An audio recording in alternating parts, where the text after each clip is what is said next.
What up? What up? What up? What up? What up? What up? What up? What up? I ain't been on this thing in a minute. Yeah, yeah, yeah. Okay, let's get it. So today, I just wanted to kind of like I was actually thinking about how, you know, everything's unraveling with Jay Z and how all these different great artists, were on top. Now I was watching this TikTok, uh, of the greatest rapper of all time and how Jay-Z in like 99 or something like that, he wasn't on top. 2000, he wasn't on top. And I was thinking, I was like, dang, Jay-Z really was on top. Like Jay-Z was that guy. Jay-Z really was that guy. And who was bigger than Jay-Z back then? DMX. DMX was really bigger than Jay-Z back then. And I was thinking, I was like, damn, did they have beef? Were they cool? Did they have beef? So I came across this video, and I left the link in the description. If you don't want to hear me talking or interrupting this video, you most definitely can check it out. This is by John Anthony on DMX versus Jay-Z. What happened? You know what I'm saying?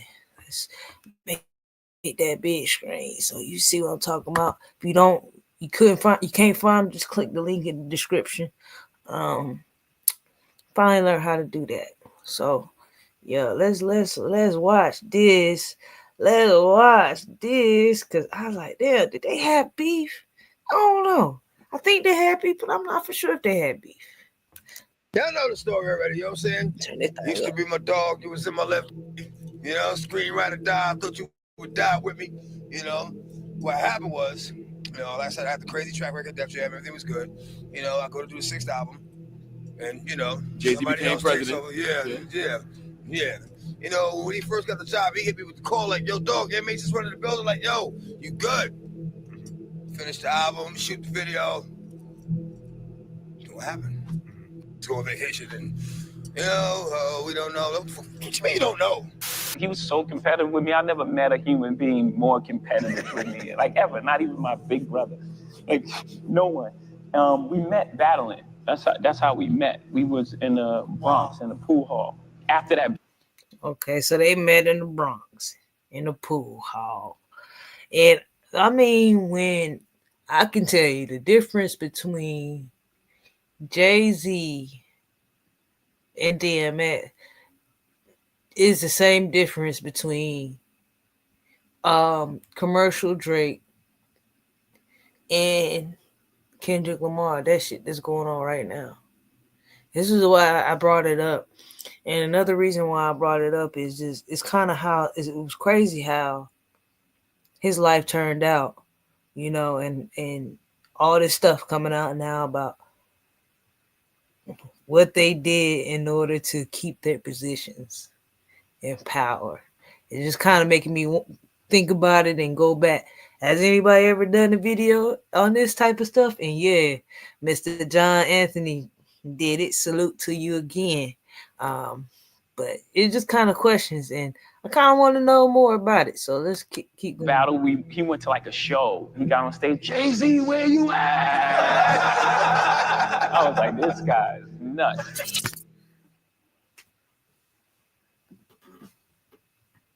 If you want to watch this video completely uncensored and uncut, you can watch this version on my Patreon for just $2. Patreon.com/JohnAnthonyHD. In the mid-'80s, a stick-up kid who went under the stage name Darkman X would begin beatboxing in New York for a local rapper named Reddy Ron. The two began. I didn't know that's what DMX stand for, Darkman X. Well, what's the X stand for? Exquisite? Oh, man. And doing shows together where DMX would beatbox and provide ad-libs. DMX would primarily start dedicating himself to writing raps while incarcerated in 1988 for a carjacking. DMX would make an appearance on the Stretch Armstrong and Bobito show in January 1991, where he would freestyle. The Source magazine would feature. You gotta admit, DMX, boy, whether he was freestyling or making a song, that man electrified your soul. And that's what I meant about what's going on now. You make music that pacify 'em. I make music that electrify 'em. Man, man, man. Yeah, yeah. If it was between Jay-Z and DMX, Darkman X, yeah, dude. Yeah, I'm picking DMX all day because he touched your soul. He touched your soul. DMX under the unsigned hype column. That year, DMX would sign a management deal with Rough Riders Entertainment. Later that year, DMX would sign a Columbia Records subsidiary label, Chaos Records, and Rough House Records. In 1993, DMX dropped his major label debut single, Born Loser. This single was a commercial failure, and after this, DMX would be terminated from his contract with Rough House Records and become independent. In the mid-1980s, another fellow New York rapper from Brooklyn, New York, would begin pursuing his career as a rapper under the rap name Jay-Z. Jay-Z would be involved in a lot of battles in the early 90s with LL Cool J. Darkman X, aka DMX, was known for being a grimy dude in the streets who would also frequently rap battle other MCs, so it was no surprise that these two would eventually end up battling each other. In 1993 is where Jay-Z and DMX would officially cross paths for the very first time. DMX and Jay-Z first battled in a small pool hall in the Bronx in 1993.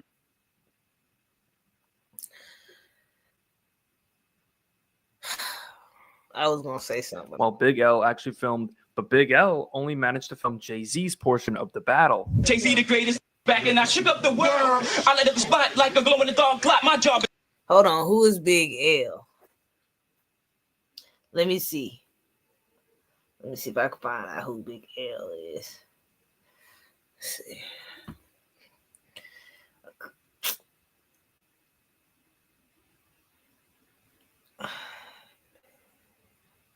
If I can remember his face, I probably know. Oh, okay. Okay. It's done. Peace. I'm back to the block. Two people who actually witnessed the battle, Ski Beats and Wad Dean, who was the co-founder of Rough Riders, detailed the battle. Wad Dean said, in quotes, Jay-Z spoke a little bit more, X flowed more. Jay-Z talked more in his rhymes. Ski Beats said, in quotes, it was both of their styles at their purest forms. DMX was definitely on that barking, that whole thing. That was his whole persona. His voice was just raw. Jay was the big Willie, hustler, poster child king. Now, if you're wondering who won the battle, so I can't help but make that connection between like DMX and Drake. I don't know if they ever got along though. This is what I'm trying to see. I'm trying to see like DMX struggled with drugs all his life. You know, battle, both even sides. The rich homie Quan. I'm sorry. Even the rich homie Quan thing, like it. We all feel like somebody pushed them drugs down his throat, so or had them set up. You know, so Let's claim that their man won. DMX would speak on this battle in his autobiography titled Earl, which was released in 2002, saying, in quotes, at the beginning, we were both chilling on the side, but when things started getting nasty and Harlem Nights and Original Flavors started dissing each other, the crowd started eyeing the two of us. The people knew that we were the top dogs of our crews, and they wanted us to go at it. And after a few more rounds, I just couldn't stand on the side anymore. It was time to hold it down for the fam. I knew it was close. Jay had many rhymes as I did, told stories, talked, flip styles. I never liked my battles to be close, because when it was close, then you'd always get some clown to be like, that, my man ate you, when it wasn't even like that. I liked there to be no fucking way for anybody to say anything, but that didn't happen this time. That's why I started worrying. So it seemed like DMX had some respect for Jay. That's what it sounded like right here. So far, it don't sound like they was beefing. DMX would go on to say that he overheard Dame Dash hint that X won the battle when he said, in quotes, yo, your man did kind of get him. According to one of the founders of Rough Riders named D, the relationship would become awkward after this battle, so the seeds were planted for tension to begin rising between these two. A year later, while DMX was making a splash in the underground scene, in 1994, Suge Knight became interested in signing DMX to Death Row Records to represent Death Row East, but midway through their meeting, DMX walked out after not liking the deal he was offered. During this time, Jay-Z was selling burned CDs out of his car to try to get a buzz. After no major record label wanted to give him a record deal, Jay-Z, along with his manager Damon Dash and Kareem Burke, would found their very own independent label called Rockefeller Records through Priority Records in 1994. In 1995, Jay-Z and DMX would once again cross paths. This time, DJ Irv, a friend of DMX at the time, would introduce him to another. So, there's another thing I ain't know. I don't really be into hip hop like that. I just like I like the conspiracies behind it, because it's funny how people just hold so many secrets, and I just be wanting to know what's going on. But it's an obvious sign that somebody did not want DMX excel the way he did. And do I believe that alcohol and drugs was his biggest downfall? Yeah, I do believe it. Do I believe people encouraged him to do it? Do I believe nobody truly tried to help him? He had to go through a lot on his own. He had a lot of his struggles on his own. He was a strong dude too.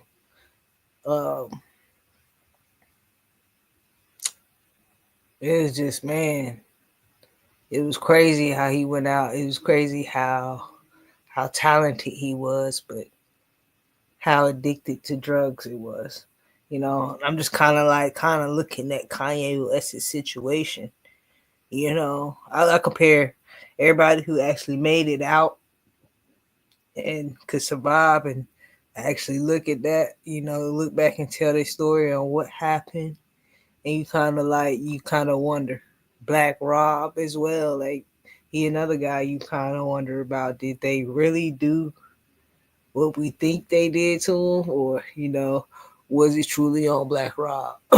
So I just kind of want to get a detailed understanding about these two people's relationship, because these two people, I don't know why I feel like something will come out about them. I just don't know why. I don't know.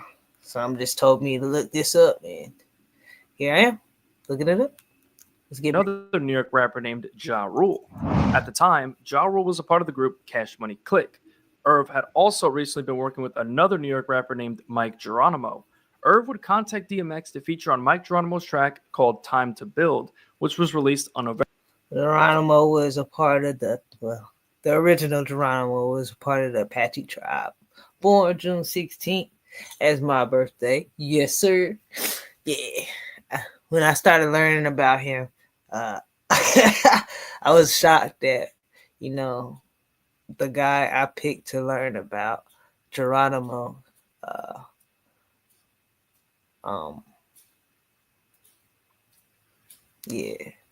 birthday was the June 16th. Yeah. November 28th, 1995. DMX would lay down his verse, and a couple days later, Irv Gotti would actually decide to put Jay-Z on the track as well. Now, according to DMX, there was no beef between them at the time, and before this encounterment, they haven't even seen or spoken to each other since their battle at the pool hall a couple of years back. When Jay-Z arrived at the studio to record his verse, he was allegedly upset when Irv told him that DMX's verse was going to close the track instead of his verse, because back in the day, whoever closed the track was viewed as the best. On his verse, Jay-Z decided to throw subliminal disses towards DMX, and this is where this beef would officially take to wax.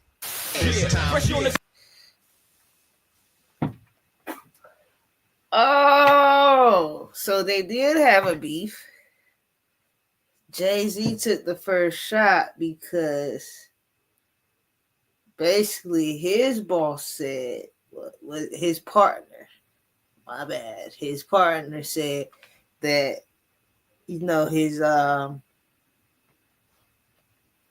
his track wasn't better than DMX's. Okay. So Jay-Z a little jealous on the little nigga. What they call him, Tinder. Yeah, Tinder. DMX got wind of Jay-Z's disses, so he went to Irv Gotti and yelled at him, frustrated that he didn't get a chance to respond back, and that if he knew that there would be a battle on wax, he would have, in quotes, finished him. Irv responded by saying that it wasn't safe to have Jay-Z and DMX in the same room, to which DMX saw as an excuse for Jay-Z. On June 25th, 1996, Jay-Z dropped his debut studio album, Reasonable Doubt. This album only sold 43,000 copies in its first week, but would go on to be a classic and could be considered by many to be one of the greatest hip-hop albums ever released. Eventually, So basically, this is how I look at 43,000 copies. First week, you basically kind of like overhyped your situation because it only sold 43,000 copies. Or was that was we burning CDs around that time? Was we burning CDs around Reasonable Doubt?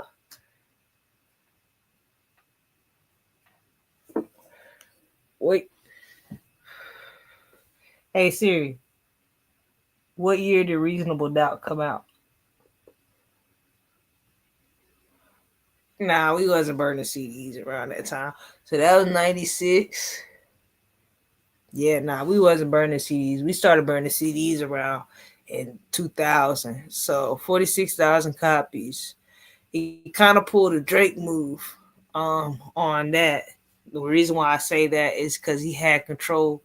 Some way, somehow, he had control of this media.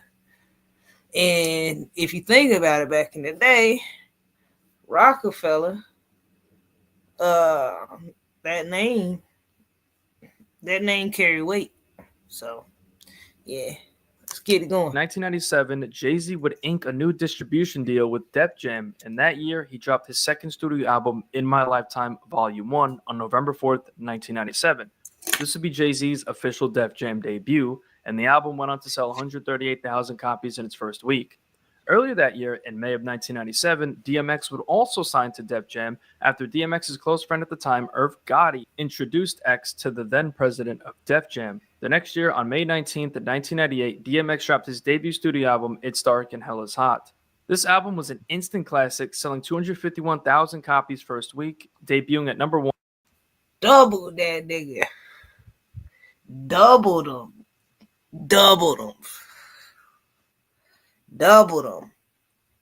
That was a great album. That was a fucking awesome album. One on the US Billboard 200 and featured smash hits. You felt his soul in that album. Like Rough Riders Anthem and many more. This is where tensions between DMX and Jay-Z would begin rising. After DMX dropped his debut album, he was easily the hottest rapper in the world. This is where I think Jay-Z would begin getting jealous of DMX's success, seeing how X was already a bigger artist than him. In late 1998, DMX and Nas starred in the movie Belly, and it's been rumored that Jay-Z was actually supposed to have DMX's role in this movie, but directors thought DMX was the better fit for the role. Jay-Z would actually speak on this rumor, debunking it during an interview with Complex in October 2023, saying, in quotes, "That's a rumor. Again, because of how guarded I was, I hated acting. This is why I don't act, because I would get in my way. I would be thinking, no, I don't want to do something that ain't going to look cool. But I was young and immature, or I was young and mentally. If you see our own movies, I was in for like 30 seconds and I wasn't even speaking." So basically, he didn't have confidence in his natural aura. See, you got aura, my guy. Shit. I be worried about I'm gonna say something crazy as hell. Y'all motherfuckers so sensitive. But at this point in time, I really just don't even care, man. Whatever. I'm striving and I'm surviving with or without you. That's just how I feel. I had no idea how Nas did that because I felt like he was in the same place as me, but he did it and he made it work. But I was never meant to be in Belly. I don't even know where that came from. A couple of months later, on September 29th, 1998, Jay-Z dropped his third studio album, Volume 2, Hard Knock Life, which would go on to sell 350,000 copies first week. And on this album would be where Jay-Z and DMX would officially collab on a major label album for the first time on the track Money Cash. Later that year, on December 22nd, 1998, DMX dropped his second studio album, Flesh of My Flesh, Blood of My Blood, which would sell an astonishing 670,000 copies in the first week Crazy. and would become DMX's second album in the same year to reach #1 on Billboard. On this album, Jay-Z was actually a feature on the track Blackout. So on the forefront, it seemed as if these two were cool with each other, but that really wasn't the case. I see how Jay-Z do though. That nigga befriend you and then God dog go yo ass. He be like, yeah. You know, I was thinking maybe we could do a collab, all that bullshit, all that back and forth. It's cool, man. I said some things, you said some things.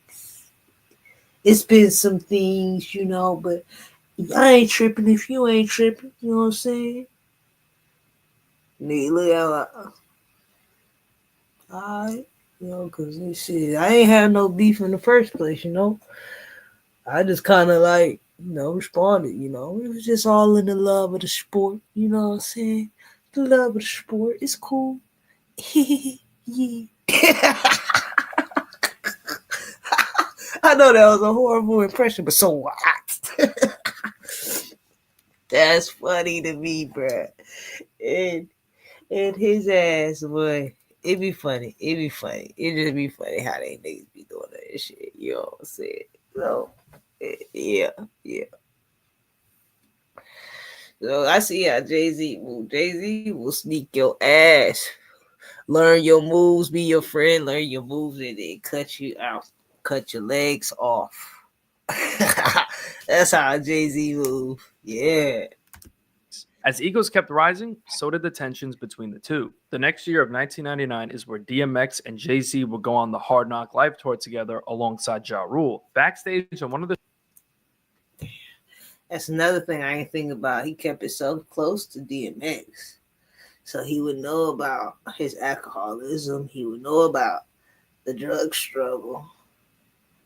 Okay. And I'm only making this comparison, as I said, because I see what everybody going through now. You know what I'm saying? Especially P. Diddy. And it's just kind of like some of these conspiracies was real. One of the conspiracies I always kind of thought was Jay-Z fed DMX's addiction all because of jealousy. Yeah. It was jealousy, like, in order to keep the people that I deem and the world deems better than me, in order to keep them kind of under control and, in a box, is to assassinate their character. Look at what he's doing to Tony Bugsby right now. He's been doing this same play forever. He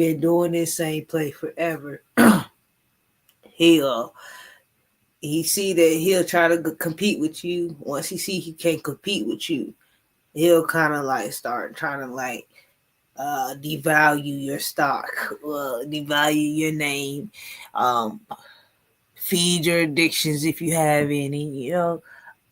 Yeah, man.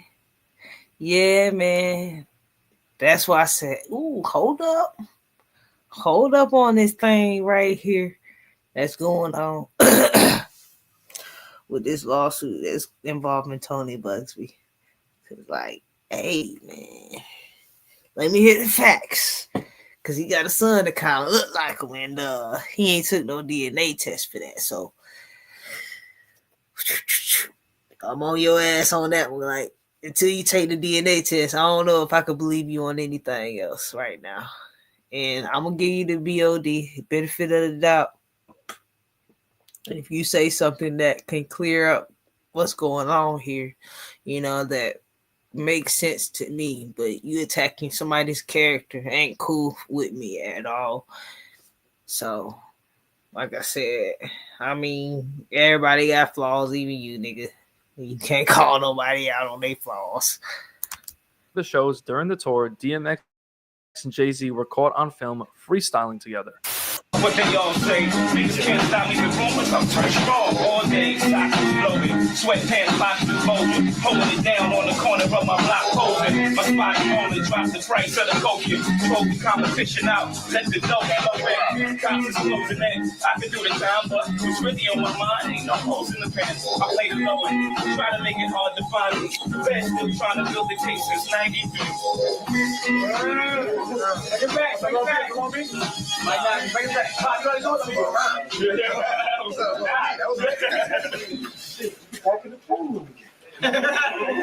Yo, moves is made. Paid. That's just how it is. When my time is up, I'm gonna be out with it. I'm gonna try to live. I mean, day by day. Ain't nothing sweet about it. Act like you don't know what I'm saying? Read about it. Feel me off like you call it. He was throwing shots at Jay then. Didn't know that.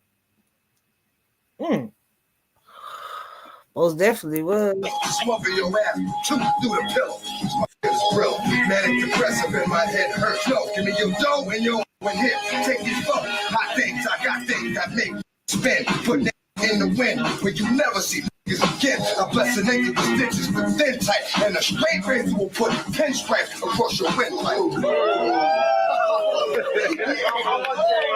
Jay-Z would later reveal just how competitive he and DMX were with each other, especially during this tour, when he appeared on HBO's The Shop in May of 2021. A little bit just about like what he meant to the culture and maybe meant to you personally. By the way, the first time I boycotted the Grammys was for him. We both came out that year. He didn't get nominated. He dropped 2 albums, had 2 #1 albums in the same year. Right. I remember that. They didn't even nominate him. I won that year for rap album. So my first Grammy win, I wasn't in. I wasn't even in the building because I boycotted the family. Look at this nigga LeBron motherfucking James. It was in the circle. It was in the circle. Not many people get interviews with Jay-Z. Bron got one.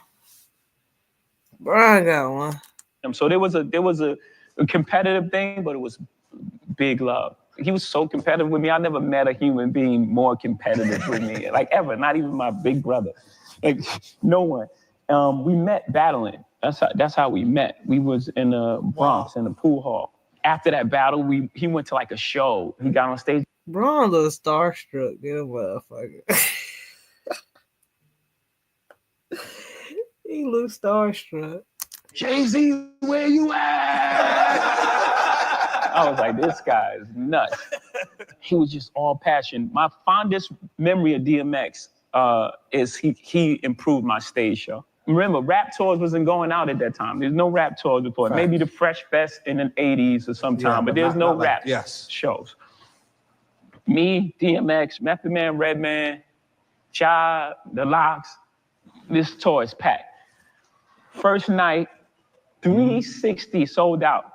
Everyone has a great show. Meth and Red are flying in the audience. They're incredible performers. Everyone's destroying it. So X is about to go on, and I'm like, I want to see. I got like X is before you.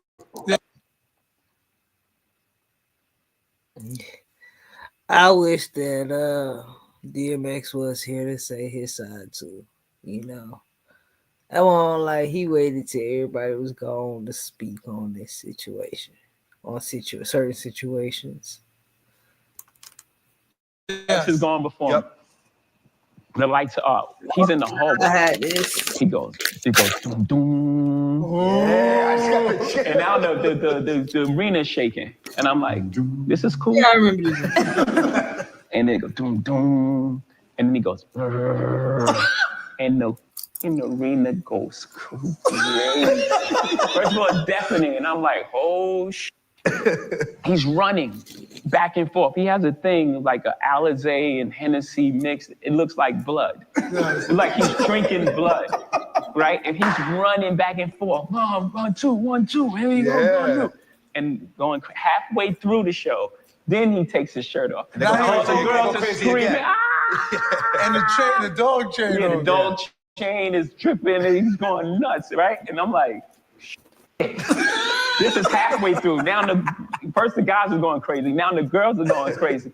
And then he gets to the end and he starts a prayer. Oh my God. And now they're crying. Yeah. The whole arena is crying. They're crying tears. And I'm like, They're like, hey, now you go. And I had Hard Knock Life on, so it was like, it's a hard knock life.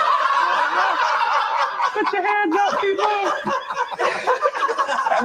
Everybody finished the show that night. Everybody's happy, by the way. He can laugh at that moment, but I can guarantee you, he can laugh at that now. I guarantee that made him feel some type of way.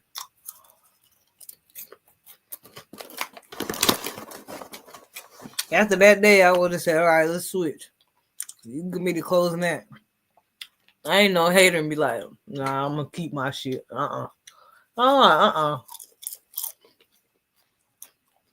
Your set coming strong.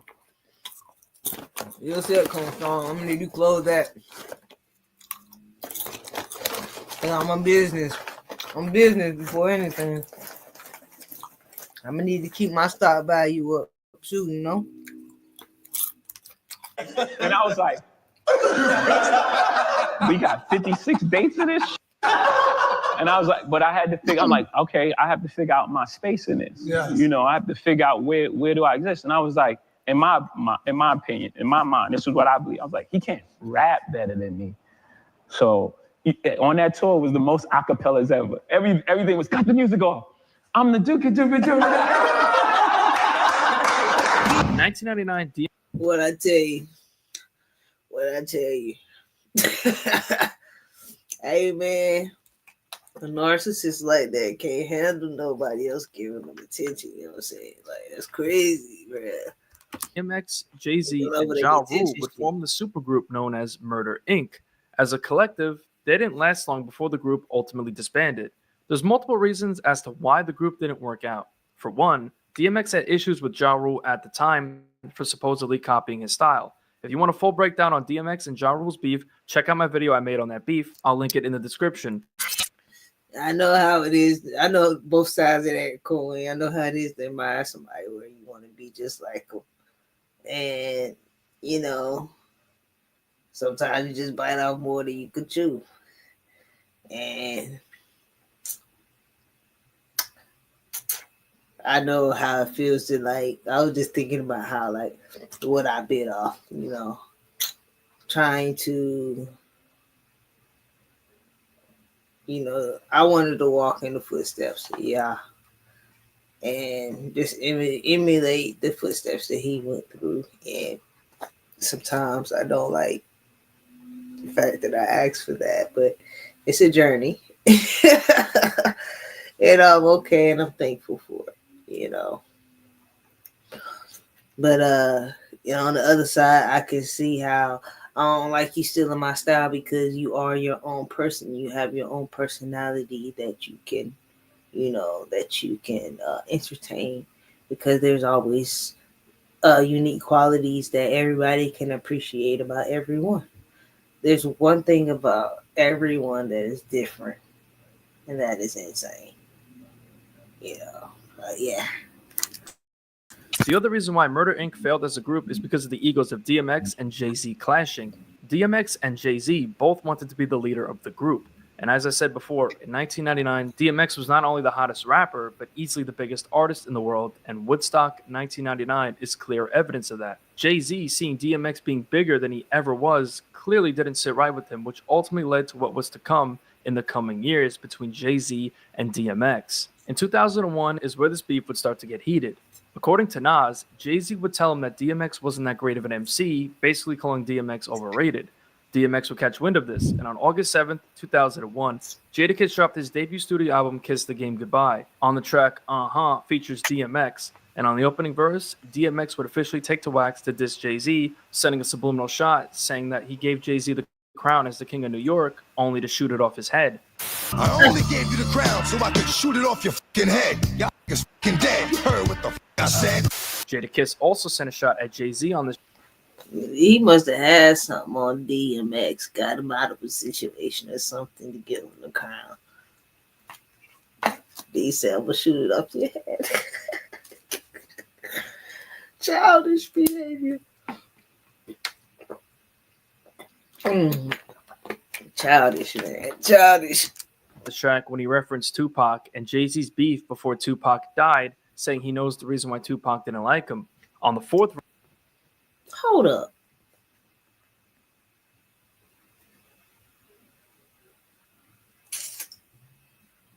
It's too much of a coincidence how many people that kind of was beefing with these people and actually passed away. I'm telling you, it's the ones that smile and say, "Nah, everything all good, everything all good."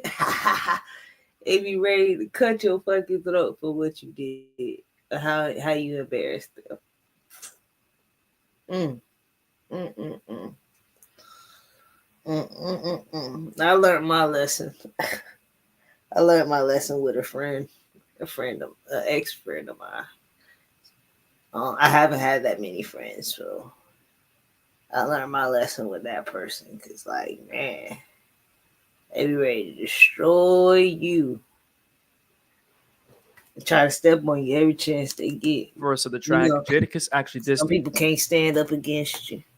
They be trying, but they can't do it. Beanie Siegel, who, as you know, was Jay-Z's artist under Rockefeller Records. Jay-Z wouldn't respond to these subliminals, and this beef seemingly died out. DMX always said that he had nothing but respect for Jay-Z, even after the battle at the Bronx Pool Hall, but in 2004 is where things would take a turn for the worse. In 2003, Jay-Z would drop his final album, The Black Album, before supposedly retiring from hip-hop. After retirement, Jay-Z would officially be named the new president of Def Jam in 2004. This is where Jay-Z's jealousy towards DMX would come into play. According to DMX, after becoming president of Def Jam, Jay-Z called DMX to let him know that DMX is running Def Jam, as DMX was gearing up to drop his 6th studio album titled Here We Go Again. After Jay-Z picked the single, DMX went and shot a video for it. After that, DMX tried contacting Jay-Z about his album rollout, to which Jay-Z would allegedly go on vacation and keep telling DMX that he doesn't know if he wants to drop the album or not. According to DMX himself, he felt as if Jay-Z was trying to eliminate the competition, going back to what I said earlier about how Jay-Z was always envious of DMX being the bigger artist than him. So in DMX's eyes, this was Jay's way of seemingly killing his momentum, and that's exactly what happened. Yeah, now let's talk about the career. Let's go back a little bit. Now you sold millions and millions and millions of records, and then all of a sudden you slowed down. It just seemed like you just stopped. Was it the fact that you had a problem with Def Jam? Was it the producers? Was you with Rough Riders? What made DMX stop recording? And we're being truthful because we want to know. We haven't heard from X in a long time. He had to think about his words, even though motherfuckers already did some crazy stuff, like how they did D. How they did D was crazy, man, and the Angel Dust was some stuff back in the day. I'm not saying he was on it, but he could have been tricked into getting it, finding out all this stuff about Haas and Baby Oil and all this extra stuff, man. They'll do anything to make sure that their name is bigger than yours. I done been through some stuff now, so I know when you doing well in a certain area and somebody does not like it, and they will do everything they can possibly do to bring you down. They'll do everything they possibly can do. I promise you they will. And it'd be crazy. It'd be sad. Be sad, but I be floating like a butterfly and I sting your ass like a bee. I really do. Y'all know the story already, you know what I'm saying? Used to be my dog, you was in my left, screen ride or die. I thought you would die with me, What happened was, like I said, I had the crazy track record, Def Jam, everything was good. I go to do the 6th album, and Jay-Z became president. Yeah. When he first got the job, he hit me with the call like, "Yo, dog, inmates is running the building." Like, "Yo, you good?" Mm-hmm. Finish the album, shoot the video. What happened? Mm-hmm. Go on vacation and we don't know. What you mean you don't know? Mm-hmm. How do you listen to a whole album, pick a single, shoot a video, then don't know? Mm-hmm. Okay, I see what's really good. You're trying to eliminate the competition, because at first you retire, You know, then get me off the label. Now you're back rapping again. Okay. It's all good. That's all good. In January 2006, DMX would leave Def Jam and sign with Columbia Records and would finally begin the rollout to his sixth studio album, which was now renamed Year of the Dog again, due to 2006 being the Year of the Dog in the Chinese New Year. On August 1st, 2006, DMX finally dropped his sixth studio album, Year of the Dog Again, which would go on to sell 126,000 copies first week and was DMX's first album at this point to not reach number one on the Billboard 200, so it seemed as if Jay-Z's whole plan to kill X's momentum worked. Later that year, Jay-Z would actually come out of retirement on November 21st, 2006. Jay-Z dropped his comeback album, Kingdom Come. DMX also felt some type of way about this, being that Jay-Z ironically came out of retirement as soon as DMX's momentum was killed. After that, DMX would go on a long hiatus from music after facing legal trouble, but in some interviews, he would actually speak on the whole situation with Jay-Z and how he stopped his album from coming out. So being that you're not on Def Jam no more, you know, what's your relationship with Jay-Z? You know what I mean? Did that get affected by you not leaving a label or whatever? Somewhat, you know what I'm saying? Somewhat, you know what I'm saying? Because it's like, I knew from the beginning it put him in an awkward situation. So I got to take that into consideration. You know what I'm saying? It's like it put him in a real awkward situation. Like, yo,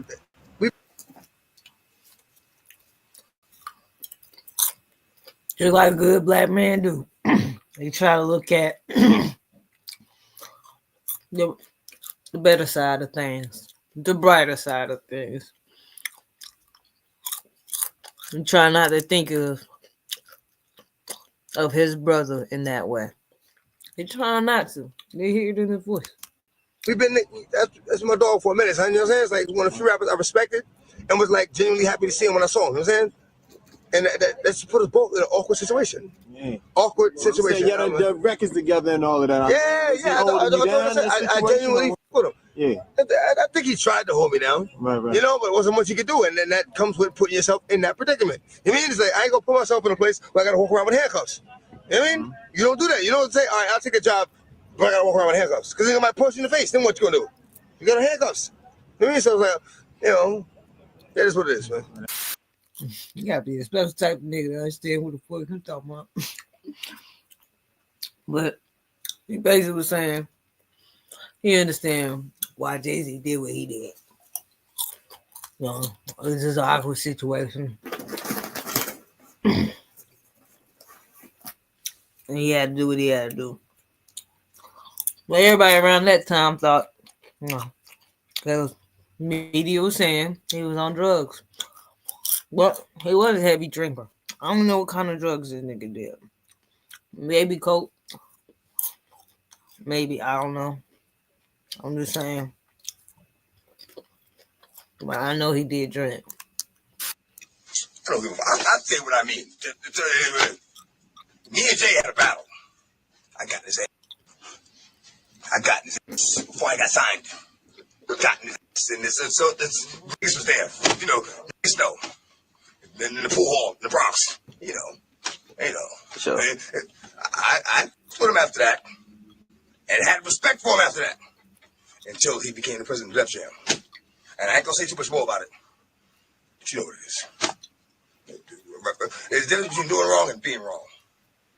There's a difference between doing wrong and being wrong.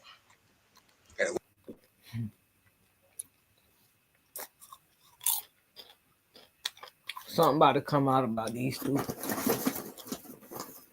Something about to come out about these two. I don't know what it is. But something just told me to look it up.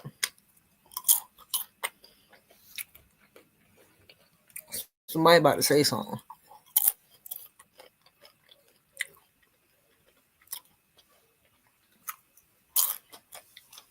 Damn, I knew it. He was way too talented. And if the music industry truly wanted him to be successful and grow that talent, then they would have really invested in him. But the only talent that they really wanted was the ones that they could control. And Jay-Z was a person they can control. And Jay-Z said, I can control them. And he used DMX as an example.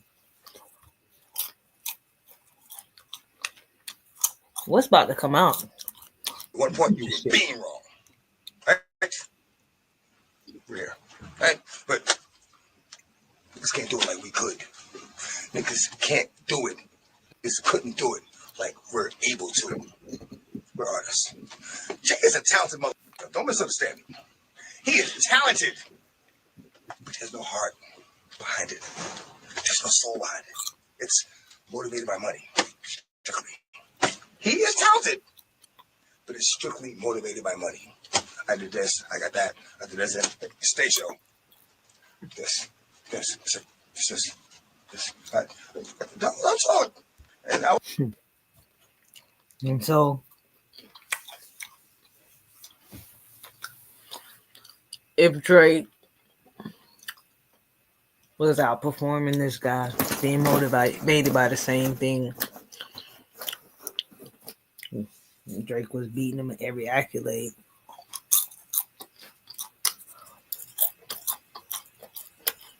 That's when they decided to unleash talent.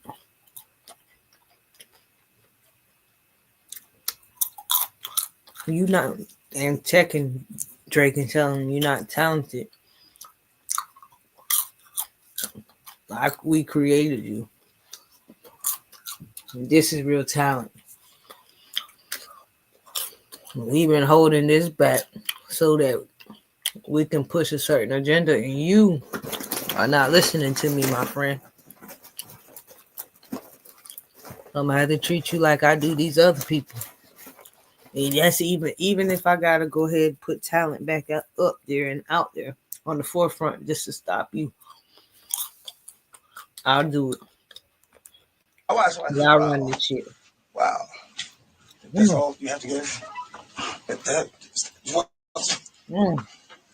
That's it? Change your face. But I still maintain the respect because our birthdays are the same month. And, we had the history. So I maintained the respect. So I lost it when you became the president. That's why I like that jam. When you became the president, you hit me wrong. Yo, inmates is running the building. You know what that means? That's like, your man is in charge. You mean, the inmates run the building. I'm like, yeah, that's what it is, baby. Because we got history. We good. And then you go and do that. You come down, listen to my shit, say, yo, you go, nigga, we ready. And then go on vacation. Wow. Then take a picture of you with chancletas on and that's what you mean. That's feeling good. Tyrese looking ass. Oh shit. Two bald head motherfuckers. Yeah. Jay-Z halted that career. Jay-Z halted that. Damn. We literally seen how Jay-Z took out all his competition and how they all had early deaths.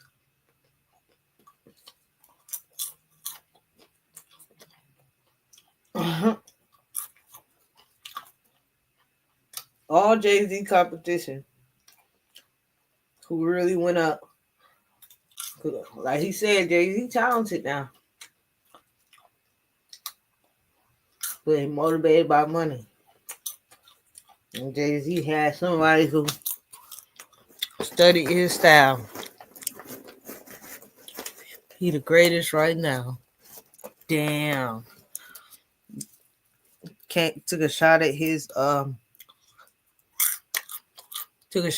throne, and Jay-Z lashed his ass. Because one thing it is, talent will always beat the machine. Talent is always going to beat the machine because the machine has to do so much work to make up the gap between talent and basic and average. Damn. Jay-Z, man. That dude right there, boy.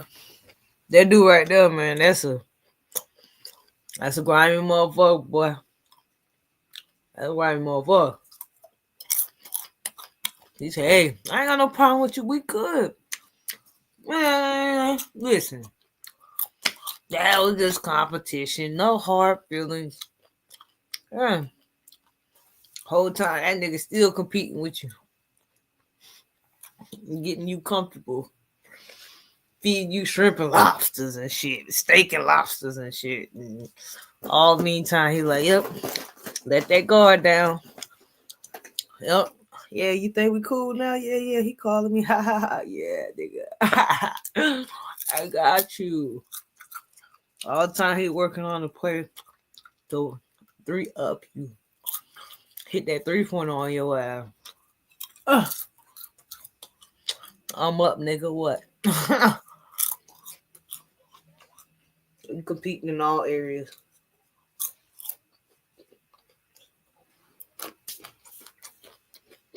And I'm gonna just say this before I finish out the rest of the video.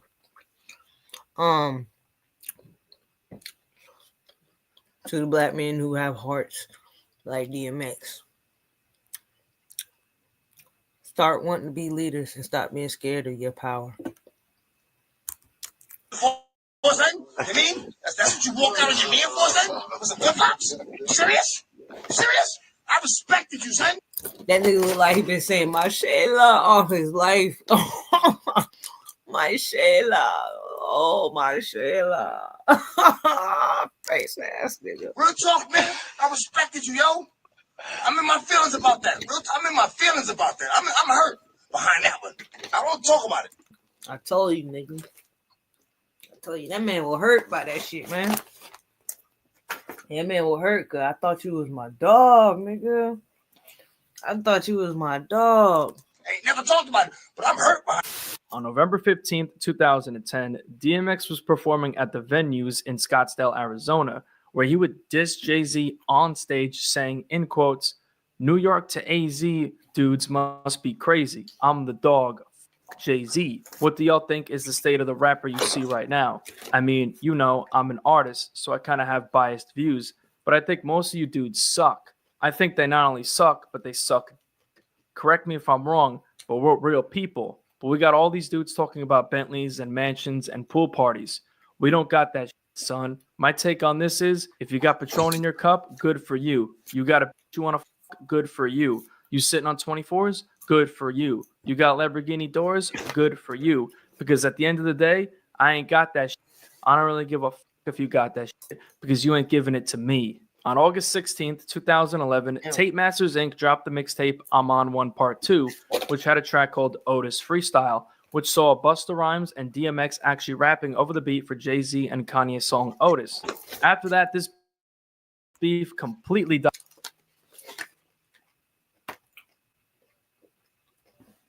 I just thought about something else.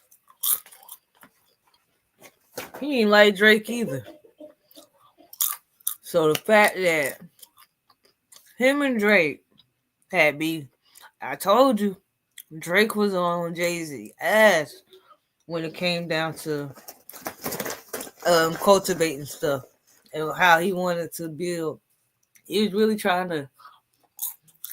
competing with Jay-Z, and Drake was really competing with Jay-Z and was really gaining ground.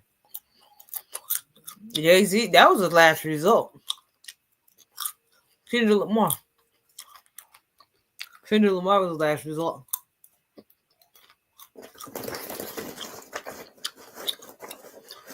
Kendrick Lamar was the cleanest rapper.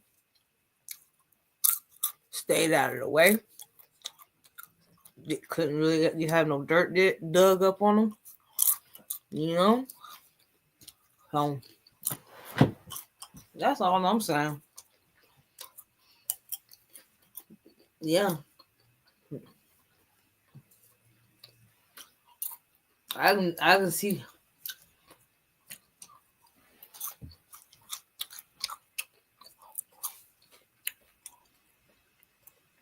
when the lawsuit dropped against Jay-Z, you know what I thought about? I thought Drake had something to do with it, but I wasn't for sure. That was my first thought. Did Drake have something to do with this shit? Did he? I don't know. I don't know. So, but yeah, he said he was hurt now. This is how Jay-Z and Drake beef. This is why died Jay-Z down until in is where it's at. 2016. Why all In this April 2016, DMX would appear on Drink Champs, and he briefly spoke about his first battle with Jay-Z at the Bronx Pool Hall, and he went on to say that he won the battle and never lost a battle in his life. Right. So, actually, listen. Constructive criticism. It's a famous story that said that when you and Jay-Z battled, right? Yeah, because this battle happened, right? Correct? A couple times. Couple of times. It wasn't just once. Nah. So when you and when the Jay-Z people so Big, what happened backstage. We heard that Big L had recorded that one battle. They said that Big L That's recorded crazy that battle. Do you remember Big L being there? I Vaguely. no, I can't say Not that. at all. I know Big L. I know Big L. I'm a Right. But you was trying to take Jay-Z fan out. of- Rest in peace, Big L. What it was Rough Riders had Harlem Nights. Right, there was from 135th Broadway, the project building right there.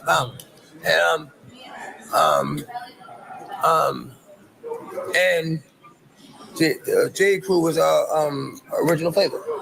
Original flavor. Right. Before they was Rockefeller. Right, they had the Hawaiian Soupy shit, all that blah. So it was their battle. Oh, so you battled him during It was like I was the big gun on my Rough side, Riders, yeah. and he was the big gun with them. And it wasn't Rockefeller, it was original flavor. Nah, the original flavor was the group. Oh wow.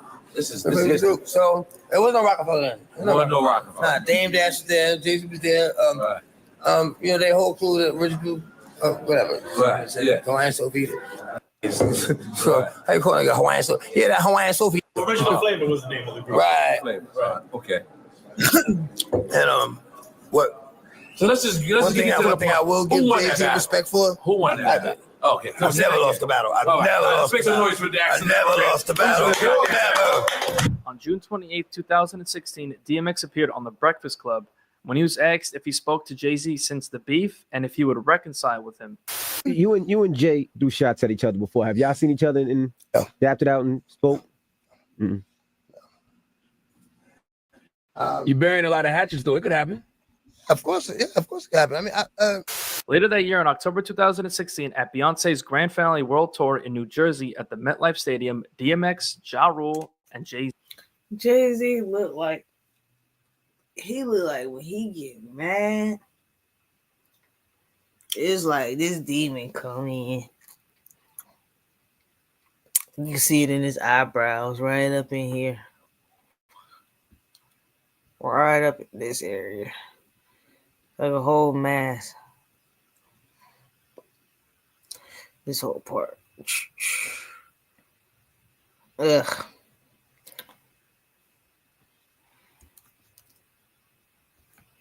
Jay-Z all linked up thanks to DJ Khaled, who brought them together.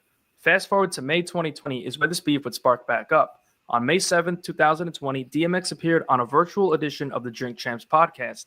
Noriega asked who he would like to face in a versus battle, and without hesitation, DMX said Jay-Z.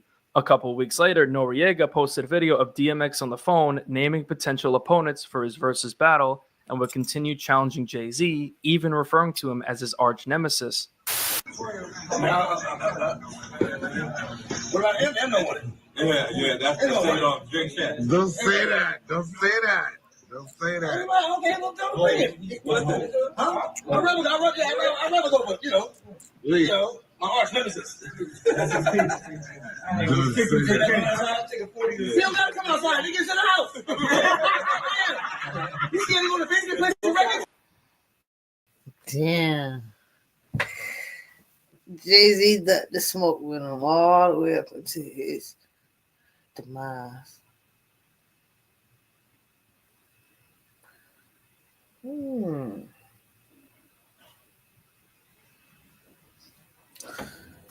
all the way up until his demise. That's interesting. Very, very interesting. Hold on, let me put the flat back. That's what I'm talking. That's what I'm saying. That's why it should be done. It's a celebration. We celebrate music. You know, he got some hits too. He can play money. He can play Money Cash. Then I can play Money Cash. You know what I'm saying? Like, you know.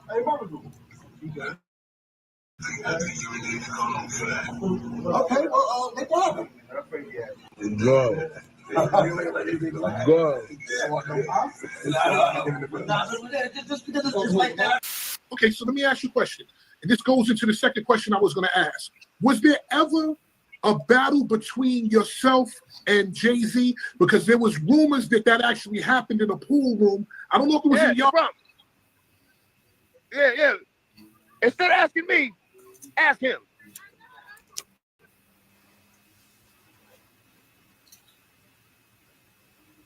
Yeah, DMX had to go before the age of the truth. The Aquarius came in. DMX was powerful. He got the DMX through a very, very close person. I want to know the result. I'm here with you. I want to know. You heard about it, so you already know what the answer is. But instead of me answering that question, ask him. Ask him. Let's put it like this. He was with Original Flavor, and I was with Harlem Nights. You know what I'm saying? That was my man to them. Those was his man to them. And after the two men to them. What's crazy is, no matter how many drugs he did, no matter how much alcohol he drank, he always held the same story. Got the battle on, you know, we had our little situation. You know what I mean? Right. Put it like this. I ain't never lost a battle. I'm a battle rapper. I ain't never lost a battle. Ain't a motherfucker breathing ever say they wrap me up in a battle. Ever. Can't be serious. Listen, I personally... I started off battle. My first rap was a battle. What? My first one. The first thing I wrote was a battle rhyme. Come on, son. I do this for a different reason. X, I think that if you battle Jay on Instagram Versus, it will literally break the internet. It will break the internet. Listen, I don't know what it's going to do. I'm not really worried about what it's going to do. But I know people would love to see that. Well, I would love to see it. I know the fans would love to see that because we're at a time where, you know, we can't do shows. You know, we can't do appearances and all that. So, I mean, when you talk about doing for the culture, hey, what better situation to have? What better? I'm telling you, that'll be the one. After this, the beef died down and DMX would unfortunately pass away on April 9th, 2021. It's a shame that DMX and Jay-Z never got the chance to make music again because these two are amongst the greatest that hip-hop has to offer. DMX and Jay-Z always had a competitive relationship, so it's no surprise that it would be the competitiveness that would drive these two to become enemies at a certain point. If this beef escalated into a full-on battle with diss tracks back and forth, who do you think would have won? DMX or Jay-Z? Y'all let me know who y'all think would win. Cause I know who I would think would win. These are all John Anthony shout outs. He shouting out everybody that he feel like he shouting out. You know what I'm saying? And I appreciate y'all staying to this video. Have a good night. And a good day. I'm gonna go smoke some more. Go lay down. Peace. Dum, dum, dum.